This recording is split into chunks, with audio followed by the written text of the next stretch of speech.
Snooks and Daddy, along with Tallulah Bankhead. Here's our cast. Baby Snooks shall be played by Joanna. And Daddy dance on, come on in there. And Tallulah Bankhead will be having the prize role as Sandra shall be playing Tallulah Bankhead. But you know what, before I go, I want you to join me in this rousing rendition of Yes Sir, That's My Baby. Do you remember that? Okay, 1, 2, 3. Yes, sir, that's my baby. No, sir, I don't mean maybe. Yes, sir, that's my baby. No. One more time. Yes, sir, that's my baby. No, sir, don't mean maybe. Yes, sir, that's my baby. Now, Tallulah Bankhead, Baby Snooks and Daddy. Snooks, oh Snooks, Yes, Daddy. stick close by me. I don't want you to get lost here at NBC. Say, Daddy, look at that door there. It says Tallulah Bankhead. What about it? What's a Tallulah Bankhead? What's a Tallulah Bankhead? Mm-hmm. Just about the most famous stage actress today, that's all. Oh, is that all? Is that all? Who made such great success in A Royal Scandal? Who starred in the hit play The Skin of Our Teeth? Who thrilled thousands on Broadway in The Little Foxes? Who, I ask you, who? Well, what are you crying about? I didn't do it. Well, I know you didn't. Tallulah Bankhead did. You mean- When she's on stage, nobody even can come close to her. And when she delivers a speech, audiences don't dare breathe. You mean even her best friends won't tell her? Oh, stop. I mean, she's so good she's without an equal. What an actress. When she plays a love scene with a leading man, how she carries off a part. Well, which part of him does she carry off?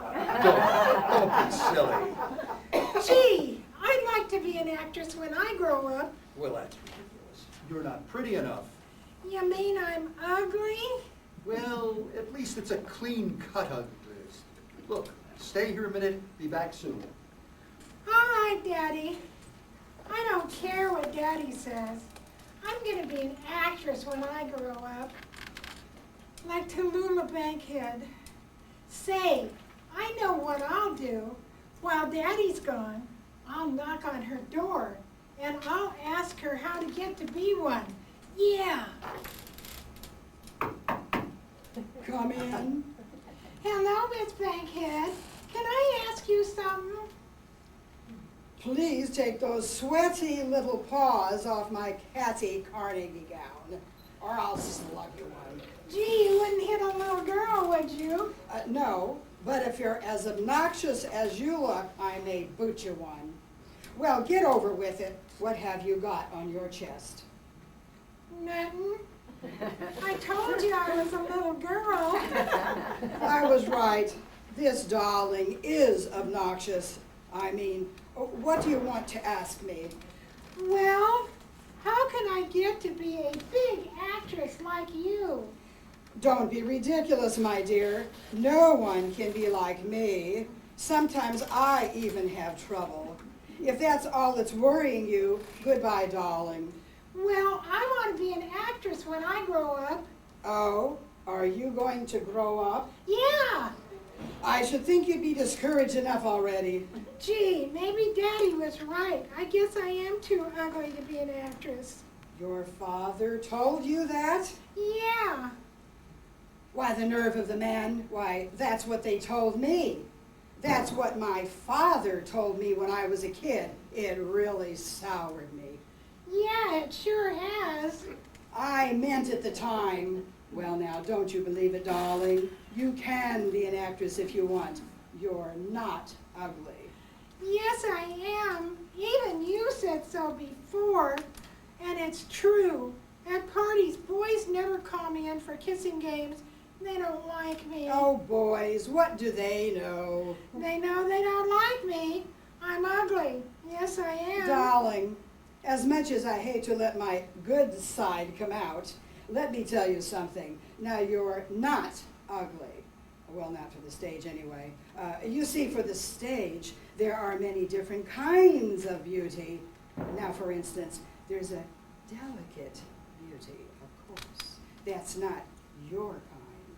And then there's an exotic beauty. What kind am I? You? Well, you have the kind that's known as ugly beauty. That's the kind? What I mean is that when a really fine actress plays the part of a beautiful woman, she has the personality to make an audience believe she actually is beautiful. In fact, many great people have had that ability. Who, for instance? Well, take Abraham Lincoln. He was homely, but because he had such a wonderful, sincere personality, his homely face became beautiful to everybody. Now do you understand? Yeah, and I feel better already. Ah, you do. Yeah, you know what? Only yesterday a boy said I look like Abraham Lincoln.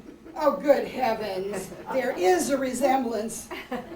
Well, look here, Abe. Darling. Yes, Miss Bankhead. Now, don't worry. If you really want to be a great actress when you grow up, you can. Gee, thanks, Miss Tallulah. You were just wonderful. Fine. Now, run along. You're starting to bore me. Good heavens, this child is obviously going to grow up to be another Betty Davis. Oh, Snooks, there you are. Gee, it's Daddy. I'm sorry if she bothered you, Miss Bankhead. Ain't she wonderful, Daddy? And isn't that a beautiful dress she's wearing? Yes, isn't it? And it's so soft and silky. Take your sweaty paws off my Hattie Carnegie gown.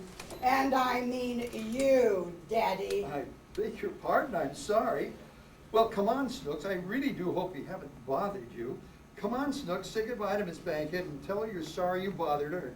For heaven's sake, pull up your garters. Goodbye, Miss Bankhead, and I'm sorry I bothered you.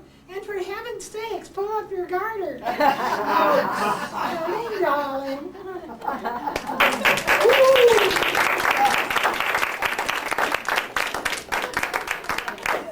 Our next production is a 5-minute mystery. And this show is syndicated in the 1940s to radio stations that had exactly 5 minutes left to fill on their broadcasting hours. The format invited the listener to tune in and try to solve the mystery during the final commercial, and then test their judgment against the detective on the case.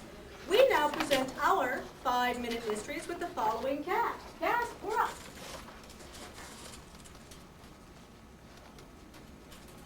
On our special effects, we have Joanna, and our music director shall be Evelyn. We have our announcer being played by me. Morris shall be playing Jim. Florence shall be playing Alice, and the policeman shall be played by Stan. Ladies and gentlemen, get ready. We are going on in 5, 4, 3. Another 5-minute mystery.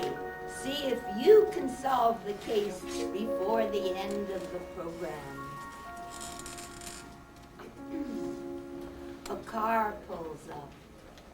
Well, Alice, one more block and you'll behold the Brooks household. 2 whole years, Jim. Just doesn't seem possible. It's been so long. You and Dorothy married and with a place of your own? Yeah, it's true, all right. Too bad you haven't taken advantage of the old Brooks hospitality sooner. Well, I'm here now, and I intend on having a perfectly wonderful time. The car stops. Now, here we are. Oh, what a charming place this is. Dorothy's probably on needles and pins waiting for me to get you here. Darling, it's Jim. Here's Alice. Ah! Jim, look! What? Where? There on the living room floor, it's Dorothy, dead. Later that night at the police station. Mr. Brooks, I'm afraid you and Miss Manning will have to submit to some routine questioning. I'll be happy to help in any way I can, Inspector. Thank you, Miss Manning. Now, Mr. Brooks, while we're waiting for some information I phoned for, I want you to tell me exactly what happened this morning.